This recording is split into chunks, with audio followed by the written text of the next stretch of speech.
Hey everyone, in this video we're going to do an inverted diddle exercise. So in a previous video we took double strokes through an eighth note 4-2-1. We're going to play that same exact exercise. All of the rhythms are the same, but we're going to just invert everything. Let's drum through it first and then we'll talk about it. This is at 130.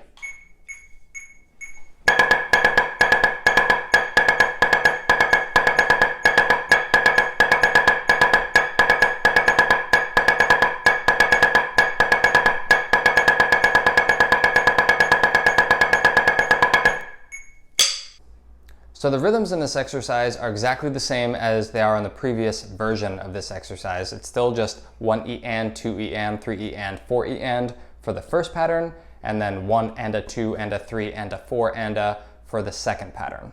The only difference here is the sticking, so let's talk about that.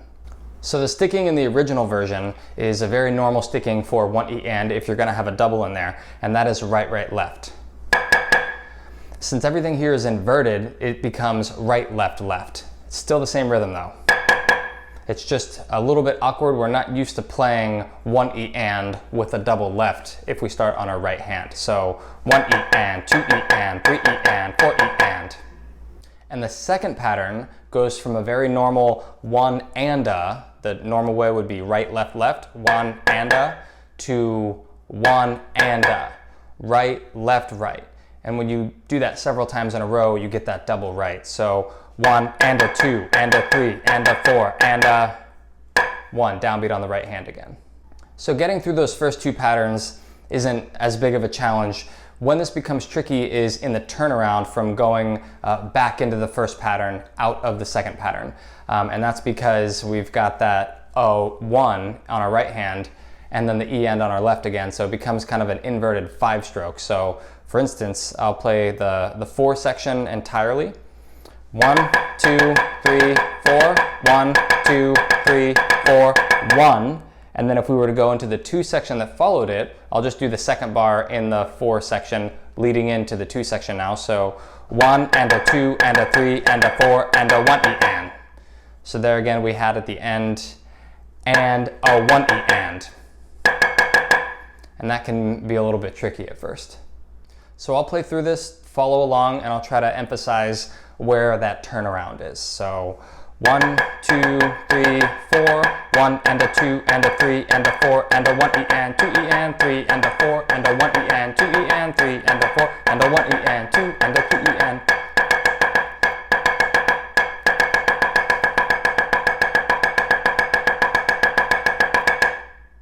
Something else I wanted to point out here is when we switch from our right hand to our left hand, that spacing is 1 to E. So for the first pattern, it's 1 E and.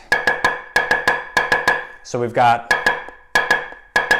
which is different than what we're used to. Normally, if we're playing a lot of 16th note diddles, we'll have an 8th note spacing, 1 E and a. So the roll bass would be 1 E and a, 2 E and a.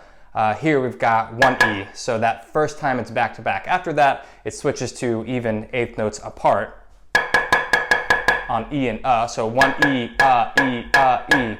But that first one is 1 E, so just be prepared for that little bit of a closer transition than we're used to.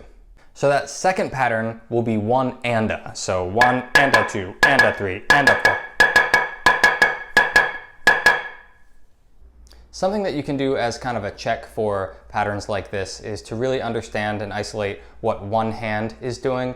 And that's something that's good to always be aware of what one hand is doing, but it can just be especially helpful for things like this. So for instance, if you put one hand on the rim, I'm not going to do that because this rim is super loud compared to the pad, but let's just accent our right hand versus our left hand, and we'll start to hear those ones, and it'll just help point them out a little bit more.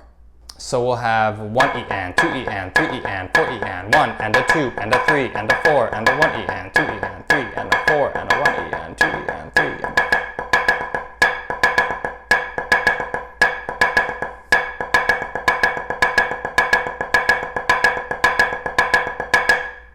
And if we were to emphasize all of the lefts, let's accent those and leave the rights lower.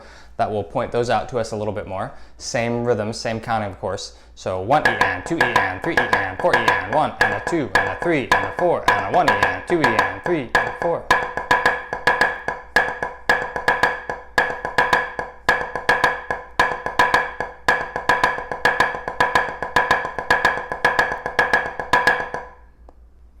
And as always, make sure you're practicing this with a met at different heights and at different speeds. All right, let me know if there's anything in particular you guys would like me to go over. If you have any questions in general about drumline or auditioning or technique, feel free to shoot me an email. And if you want to hop over to the website, timwoodtheory.com, I'll have all these exercises organized into categories. So if you really just want to hit a double beat or a rolls exercise, something like that, they will be in their separate sections. And I'll have PDFs to these soon. I'll upload them as quickly as I can. All right, hope that helps. Have fun, good luck. See you next time.